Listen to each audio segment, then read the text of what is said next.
18 দিন ধরে নির্জলা গোলাঘাটি বিধানসভার অন্তর্গত কাঞ্চনমালা এলাকার বহু মানুষ অভিযোগ, এলাকায় একটি কালভার্ট নির্মাণ করার সময় জল সরবরাহের পাইপলাইন বিকল হয়ে যায়, ফলে নানান সমস্যায় পড়তে হচ্ছে স্থানীয়দের। এই বিষয়ে দায়িত্বপ্রাপ্ত ঠিকাদারকে জানিয়েও কোনো কাজ হচ্ছে না, ফলে স্থানীয় বিদ্যালয় সহ বহু বাড়িতে তীব্র জলের সংকট দেখা দেয়।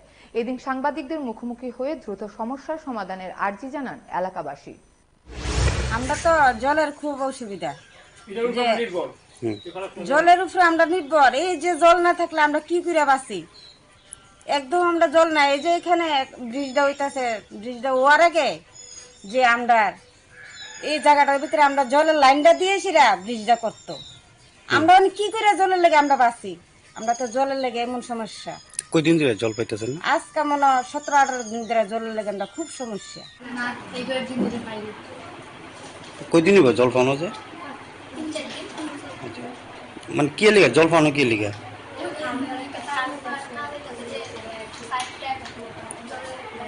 আচ্ছা, পাইপ ভেঙে রাখছো না? তো তোমরা এখন কি চাইতেছো?